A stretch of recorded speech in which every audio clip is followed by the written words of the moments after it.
नमस्कार दोस्तों, simplifying engineering education में आपका स्वागत है। दोस्तों, आज से हम एक नई सब्जेक्ट शुरू करने जा रहे हैं जिसमें इलेक्ट्रिकल इंजीनियरिंग के प्रथम वर्ष के छात्रों हेतु एनालॉग इलेक्ट्रॉनिक्स एवं इलेक्ट्रॉनिक्स इंजीनियरिंग के प्रथम वर्ष के छात्रों हेतु इलेक्ट्रॉनिक्स कंपोनेंट एंड डिवाइसेस, इन दोनों विषय को आज से हम प्रारंभ करने जा रहे हैं। तो दोस्तों, जिनने भी अभी तक चैनल को सब्सक्राइब नहीं किया है वो कृपया चैनल को सब्सक्राइब करें और नीचे बने बेल आइकन्स को दबाएं जिससे आपको लेटेस्ट अपडेट्स प्राप्त होते रहें।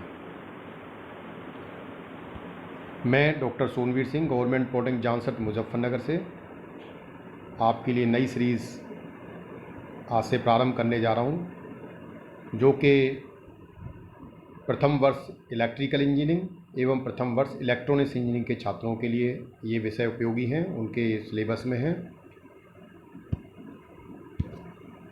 इसमें आज से हम पहला चैप्टर स्टार्ट करने जा रहे हैं, जिसमें चैप्टर 1 में हम कवर करेंगे introduction to electronics, brief history of the electronics, applications of electronics, brief introduction of electronic components. तो दोस्तों, इलेक्ट्रॉनिक्स इंजीनियरिंग को पढ़ने से पहले हमें बेसिक इलेक्ट्रॉनिक्स के बारे में अध्ययन करना अत्यंत ही आवश्यक है, जिसमें लेक्चर 1 के अंतर्गत हम इंट्रोडक्शन टू इलेक्ट्रॉनिक्स और ब्रीफ हिस्ट्री ऑफ इलेक्ट्रॉनिक्स का अध्ययन करेंगे।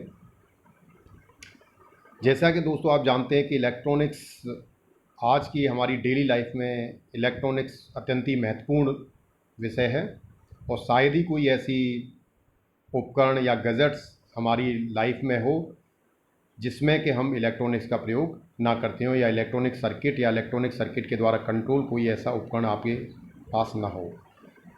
सो as we know that lot of the work is going in the field of electronics in our daily life. जैसा कि हम जानते हैं कि आज हमारे दिन प्रतिदिन की लाइफ में इलेक्ट्रॉनिक्स का बहुत बड़ा रोल है। कोई भी ऐसा क्षेत्र नहीं है जिसमें कि इलेक्ट्रॉनिक्स को यूज़ ना किया जाता हो। डिवाइसेस की बात करें तो इलेक्ट्रॉनिक्स में बहुत सारे डिवाइसेस हैं जो हम अपनी डे बाय डे लाइफ में यूज़ करते हैं, जैसे टेलीविज़न है। टेलीविज़न के माध्यम से आप एंटरटेनमेंट हेतु डिफरेंट चैनल्स को देखते हैं।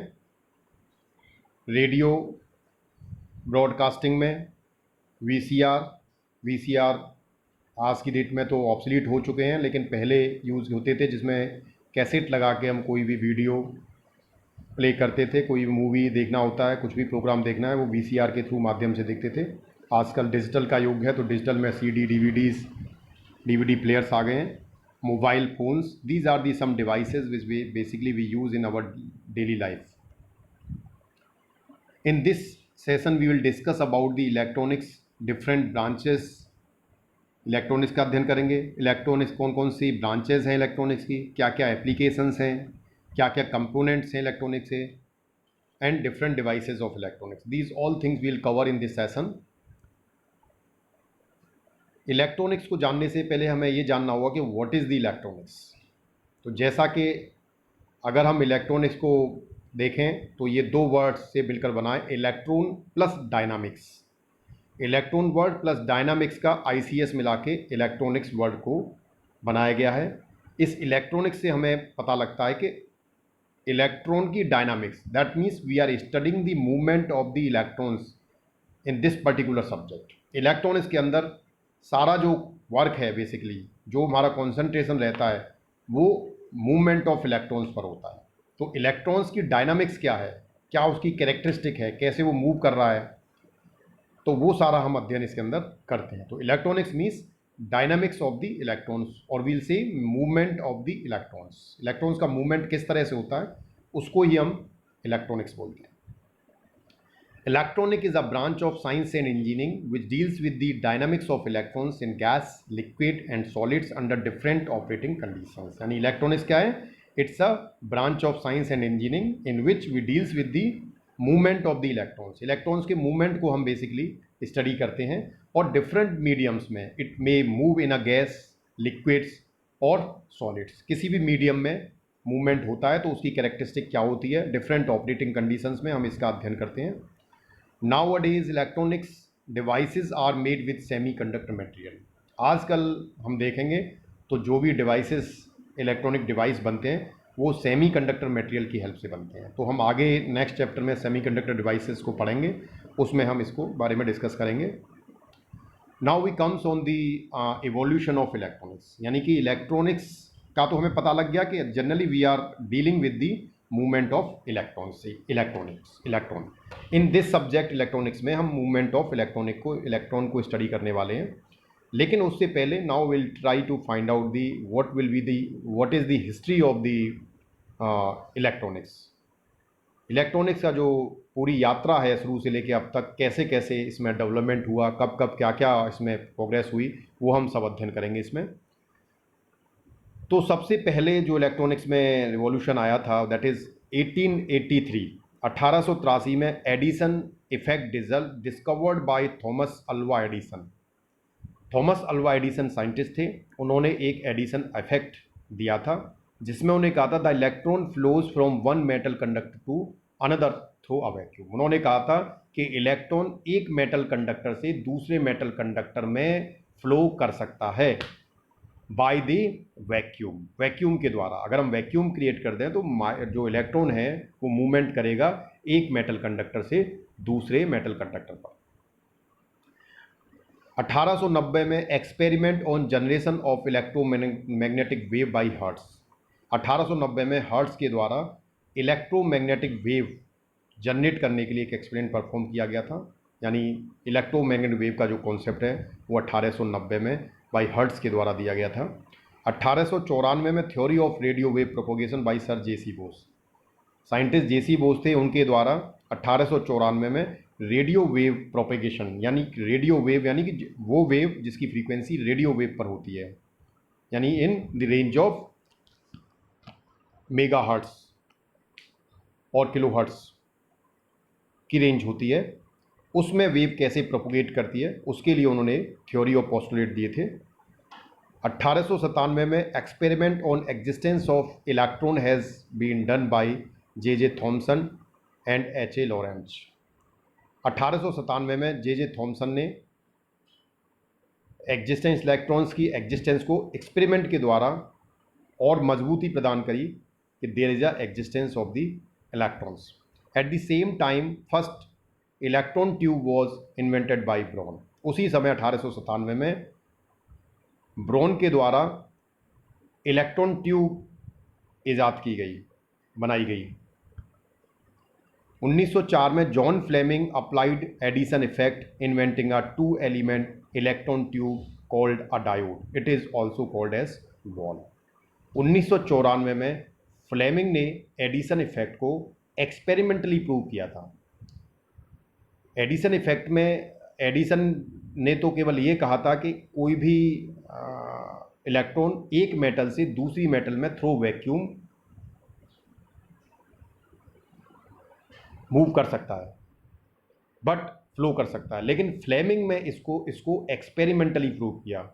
उन्होंने एक 2 एलिमेंट इलेक्ट्रॉन ट्यूब बनाई जिसमें 2 एलिमेंट थे, जिसको उन्होंने इलेक्ट्रॉन डायोड कहा। It is also called as a valve. उन्होंने इसको वाल्व का नाम भी दिया, जिसमें 2 एलिमेंट्स होते हैं, एक तरह से नोड होते हैं, 2 टर्मिनल होते हैं, उनमें इलेक्ट्रॉन्स को उस ट्यूब के अंदर उन्होंने मूवमेंट कराया। 1906 में 1 additional element as a grid in Fleming valve has been introduced by Lee De Forest. This is called a triode.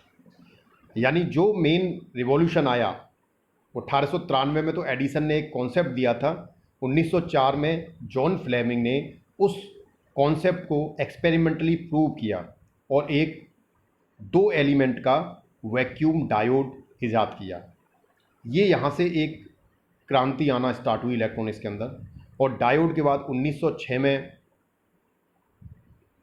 Lee De forest ने उस ट्यूब के अंदर जो वैक्यूम डायोड ट्यूब बनाई थी उसके अंदर एक एलिमेंट और ऐड किया, तो वो अब 3 एलिमेंट का एक डिवाइस हो गया जिसे ट्रायोड कहा गया। तो ये 1906 में डेवलप हुआ।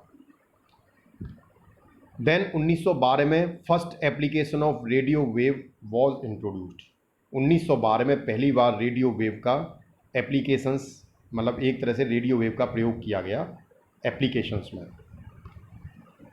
1918 में super heterodyne radio receiver has been invented by Edwin Armstrong which is use to select among radio signals. 1918 में एडविन आर्मस्ट्रॉन्ग के द्वारा सुपर हीटेरोडाइन रेडियो रिसीवर, एक ऐसा डिवाइस बनाया गया जिसके द्वारा किसी भी रेडियो वेव के सिग्नल्स को आप रिसीव कर सकते हैं। तो ये सुपर हीटेरोडाइन रेडियो रिसीवर 1918 में डेवलप हुआ। 1920 में expansion of radio broadcasting astronomically, यानी कि जब रेडियो सिग्नल को रिसीव करने के लिए आर्मस्ट्रॉन्ग ने जब एक ऐसा रिसीवर या एक ऐसा डिवाइस बना दिया जो किसी भी रेडियो वेव के सिग्नल को रिसीव कर सकता है, तो 1920 में रेडियो वेव ब्रॉडकास्टिंग का प्रयोग फिर बहुत होने लगा, क्योंकि जब हमारे पास ऐसा डिवाइस बनेगा कि हम उस रेडियो वेव को रिसीव कर सकते हैं तो उसका ब्रॉडकास्टिंग भी उसकी स्टार्ट हो गई। अब रेडियो फ्रीक्वेंसी पर सिग्नल ट्रांसमिट होने लगे। देन 1930 में amplitude modulation had been used between 1920 to 1935। 1920 से लेकर 1935 के बीच में एम्पलीट्यूड मॉड्यूलेशन एक प्रोसेस है जिसके द्वारा हम किसी भी लो फ्रीक्वेंसी सिग्नल को बहुत लॉन्ग डिस्टेंस तक भेज सकते हैं, उसे हम कहते हैं मॉड्यूलेशन। ये आप नेक्स्ट ईयर जब अगली क्लास में आएंगे तब प्रिंसिपल ऑफ कम्युनिकेशन इंजीनियरिंग पढ़ेंगे, उसमें आप इसको डिटेल में अध्ययन करेंगे इसका। फिलहाल यहाँ पर केवल इतना समझ लें आप कि जब हमें किसी भी सिग्नल को बहुत लॉन्ग डिस्टेंस पर भेजना होता है, वॉइस सिग्नल को, किसी भी सिग्नल को, तो हमें वहाँ पर मॉड्यूलेशन की प्रोसेस को परफॉर्म करना पड़ता है। And black and white TV has been introduced. इसी समय 1930 में ब्लैक एंड वाइट टीवी भी बनाई गई। 1935 wide band frequency modulation has been invented by Armstrong, यानी 1930 में तो एम्पलीट्यूड मॉड्यूलेशन का प्रयोग हुआ। 1935 में आर्मस्ट्रॉन्ग ने फ्रीक्वेंसी मॉड्यूलेशन को भी प्रयोग किया, इन्वेंशन किया, जिसमें हम फ्रीक्वेंसी को मॉड्यूलेट करते हैं। 1950 में colour TV came to existence. Bell Labs engineers introduce the cathode ray pictures tube and colour television, यानी 1950 में कलर टेलीविज़न ईजाद हुआ, जिसमें बेल लैब्स के जो इंजीनियर थे उनका बहुत बड़ा कंट्रीब्यूशन था। उन्होंने एक कैथोड रे पिक्चर ट्यूब्स ईजाद की जिसकी हेल्प से हम टेलीविज़न या कलर टेलीविज़न बना पाए।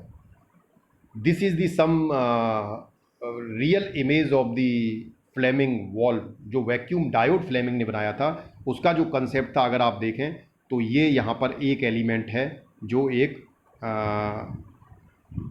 एलिमेंट है, हीटिंग एलिमेंट है। जब इस पर कोई भी वोल्टेज सोर्स लगाया जाता है तो हीटिंग एलिमेंट हीट होता है और यहाँ से इलेक्ट्रॉन एमिट करता है। इलेक्ट्रॉन एमिट होते हैं, इलेक्ट्रॉन यहाँ से मूव करते हुए इस दूसरे जो एलिमेंट है जिसे हम एनोड कहते हैं उस पर जाते हैं, यानी इसे हम कैथोड कहते हैं, इसे एनोड कहेंगे। और ये इलेक्ट्रॉन यहाँ से मूव करते हुए इस कैथोड पर जाएंगे और यहाँ से इस तरह से ये इस सर्किट में इलेक्ट्रॉन्स मूव करते रहते हैं। So this is the basic concept of the vacuum diode. So these are the Fleming vacuum diode. इस तरह के ये this is the real image of the diode. ये पहले ऐसे डायोड हुआ करते थे जिसमें ये देखें, ये ग्लास है, इसके अंदर वैक्यूम है और उस वैक्यूम के अंदर एक फिलामेंट एलिमेंट है। जब इसके अक्रॉस हम कोई भी वोल्टेज लगाएंगे तो इसमें से इलेक्ट्रॉन्स मूव होंगे जो दूसरे एनोड के सिरे तक मूव करते हैं। So this is the Fleming valve या जिसे कहें vacuum diode. These all are the different type of vacuum diode. Vacuum diode का कॉन्सेप्ट एक ही है, बस उसका कंस्ट्रक्शनल डिज़ाइन डिफरेंट है।